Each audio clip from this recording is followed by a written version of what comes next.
हाँ भैया समझ में आ गया, समझ में आ गया, समझ में आ गया, समझ में आ गया, समझ में आ गया।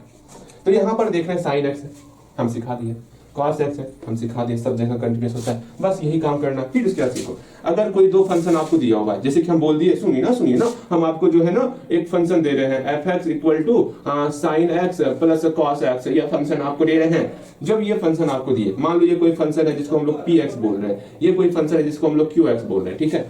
अगर दो फंक्शन मेरा कंटिन्यूस है, समझे यहाँ पर sin x क्या सब जगह कंटिन्यूस होता है, सब जगह कंटिन्यूस होता है। हाँ भैया अभी तो सिखाए क्या, sin x जो है सब जगह कंटिन्यूस होता है, कहीं पर ग्राफ टूटता नहीं है, अर्थात sin x जो है मेरा सब जगह कंटिन्यूस है, ठीक है। जिसको हम लोग px बोले थे, अर्थात px जो है मेरा सब जगह कंटिन्यूस है, ये सब जगह संतत है, ये सब जगह क्या है, संतत है, ठीक है।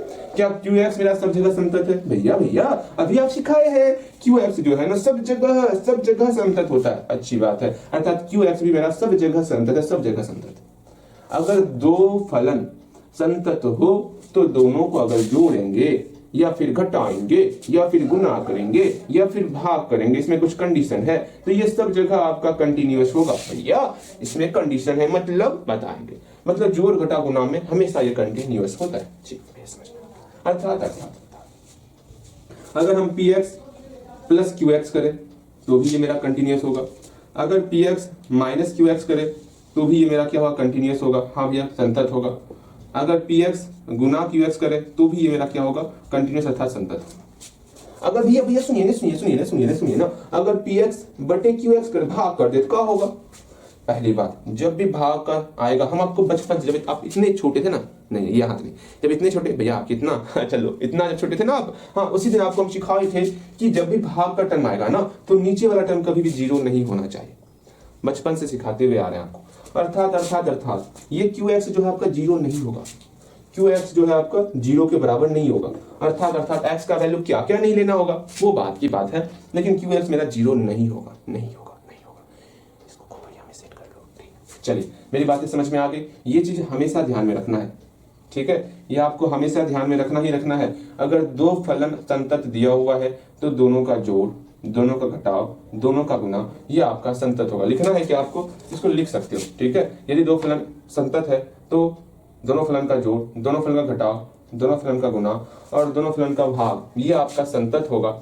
भाग में बस ध्यान में रखना qx जो है वो जीरो के बराबर नहीं होना चाहिए, ये ध्यान में रखो। उसे हम समझाए हुए ये क्वेश्चन, ये चीज समझाए हुए, ठीक है। अब यहाँ देखोगे, समझोगे, 21 नंबर क्वेश्चन पर विचार करना है और सीखना है। और क्या करना है, यहाँ पर बोला गया निम्नलिखित फलनों के सांतत्य पर विचार कीजिए। अच्छा, इस पर विचार करना ये सांतत्य है या नहीं है। पहला नंबर प्रश्न है आपका, यहाँ पर दिया हुआ f(x) equal to sin x और cos x दिया हुआ है। क्यों ना पहले हम लोग sin x के बारे में विचार कर लेते हैं और cos x के बारे में विचार कर लेते हैं, ठीक है।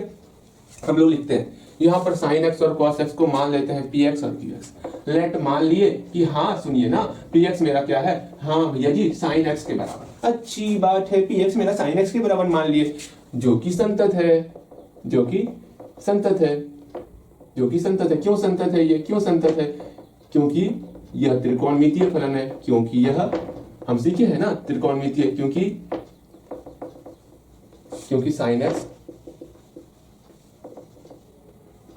x बिलोंग्स टू R पर संतत होता है।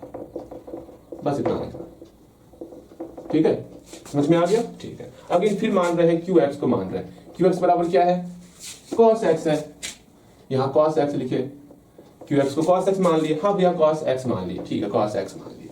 हम जानते हैं cos x भी सब जगह संतत होता है, cos x जो कि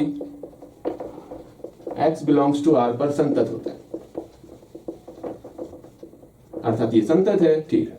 भैया यहाँ पर डायरेक्ट भाषा लिख लिए, क्या यही भाषा यहाँ पर लिख सकते हैं, लिख सकते हो भैया। समझ में आ गया, px मेरा संतत है, qx मेरा संतत, ये आसानी से बना दिए। वरना क्या होता पता है वो क्या होता, आपको यहाँ पर जो है संतत वाला टर्म यूज करना होता। भैया फलन दिया हुआ है, संतत करेंगे, फिर से वही करना होगा। भैया क्या करना होगा, x इक्वल टू a मान लेंगे, a पर a प्लस h के लिए संतत दिखाएंगे, a माइनस h पर संतत दिखाएंगे, दोनों बराबर होगा, तब बोलेंगे फलन संतत है। इतना करेंगे हम लोग, समझ लीजिए, क्योंकि हम लोग पढ़े हुए हैं, ठीक है, कि sin x और cos x सब जगह संतत होता है, पढ़े हुए हैं ना, बिल्कुल। अब यहाँ पर क्या करेंगे, देन अब हम लोग यहाँ करने वाले हैं, देन क्या, सुनो ना, ये आप मान लियो 21 नंबर क्वेश्चन में, एक नंबर क्वेश्चन यहाँ से स्टार्ट करोगे। देन f(x) बराबर क्या दिया हुआ है, sin x plus cos x दिया हुआ है ना, हाँ sin x plus cos x दिया हुआ है। अब यहाँ बोलेंगे देयरफॉर यहाँ पर F X equal to sine X plus cos X दिया हुआ है, therefore F X equal to क्या हो जाएगा, साइन एक्स क्या माने हुए पी एक्स ना, हाँ पी एक्स माने हुए,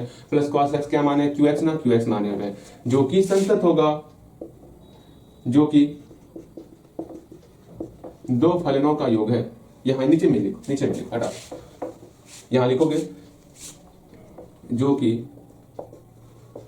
दो फलनों का योग है, दो फलनों, फलन समझते हो ना, बिल्कुल दो फलनों का योग है, इसलिए एफ एक्स संतत होगा, बस हो गया, यही आपका आंसर हो गया। समझ में आया, इसको शॉर्ट में बना दिया आपका, ठीक है, समझ में आया। हम लोग क्या किए, यहाँ पर साइन एक्स और कॉस एक्स हम जानते थे संतत होगा, क्यों जानते थे, क्योंकि हम लोग पढ़े हुए हैं, हाँ भैया ये हम संतत जानते थे।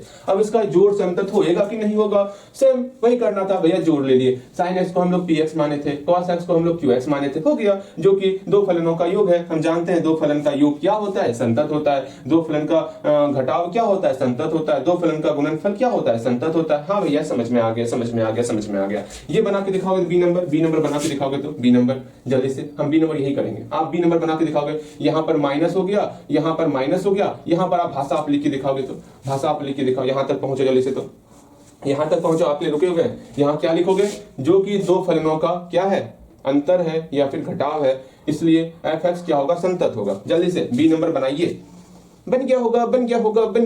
हाँ भैया बन गया। देखो यहाँ पे ध्यान से समझोगे, मेरी बातों को समझो ना, हम बार-बार बोलते हैं, अगर बोलते हैं बनाने के लिए तो बनाया करो, ठीक है, यूं ही ना मेरे बातों को ठुकरा दिया करो, मेरे बातों को समझो और बनाया करो, ठीक है। यहाँ पर जो कि दो फलनों का अंतर है या फिर घटाव है, अंतर लिखोगे अच्छा लगेगा, ठीक है, इसलिए एफ एक्स क्या होगा, संतत होगा। सी नंबर बनाओगे, अगर गुणनफल रहा तो क्या करना है, अगर यहाँ पे गुना रहा तो क्या करना है भैया, यहाँ पर गुणनफल हो जाएगा, जो कि दो फलनों का गुणनफल है। जल्दी यहाँ तक पहुंच जाओ, ठीक है, गुणनफल है, ये आपका 5.1 का 21 नंबर था, ठीक है, गुणनफल है जो कि संतत होगा। एक बात ध्यान में रखना, जितना भी क्वेश्चन करवा रहे हैं ना, प्रयास करो पहले खुद से प्रयास करने का। मैथ में जब तक ये सोचोगे भैया सारे प्रश्नों को मेरे हाथों को पकड़ के सॉल्व करवा देंगे ना, तो ये गलत सोच रहे हो आप। आपको प्रश्न खुद से भी सॉल्व करने का अब आप आदत डालना होगा। अगर नहीं होगा ना आदत, क्योंकि एग्जाम में होगा वो क्वेश्चन नहीं आता, ये आप अभी से मतलब गांठ बांध लो, गांठ बांधने करे गर्दन ही मत बांध लियो, ठीक है, गांठ बांध लो आप हमेशा से कि एग्जाम में कभी भी जो है सेम टू सेम क्वेश्चन नहीं पूछेगा। भैया पूछ लिया तो आप लकी हो, ठीक है। आपको सीखना होगा, कुछ अलग अलग क्वेश्चन ट्राई करने होंगे। आप जो क्वेश्चन बचा हुआ है आपको घर में उसको, मेरा मित्र जब ऐसा सोचो ना, हम क्वेश्चन लिखे, ठीक है, जब बोलते हैं ट्राई करने ना, तो कम से कम मेरे क्वेश्चन बनाने से पहले ट्राई कर लो, बस हो गया, इतना सा काम कर सकते हो, बस ये छोटा सा काम करो। जैसे कि अब हम 22 नंबर क्वेश्चन बताएंगे आपको, हाँ भैया ये क्वेश्चन अब बताएंगे आप, तो भैया से बनाने से पहले कम से कम 1 मिनट तक कम से कम इस प्रश्न को पढ़ेंगे।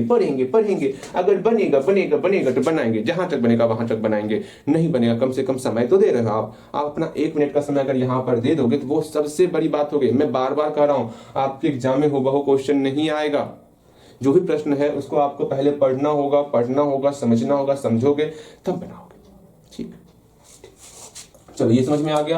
गुणनफल डिवाइड में क्या करते, अगर यहाँ डिवाइड होता, अगर मे भी यहाँ डिवाइड होता तो क्या करते, साइन एक्स बटे कॉस एक्स करते, हाँ, बट यहाँ पर कॉस एक्स मेरा डज नॉट इक्वल टू 0 होता, ठीक है, तब बोलते हैं हाँ ये संतत होगा, एफ एक्स संतत होगा कब, जब cos X does not equal to 0, वहां पर एक कंडीशन रहता है, बस नीचे वाला टर्म आपका 0 के बराबर नहीं होना चाहिए। ओके समझ में आ गया।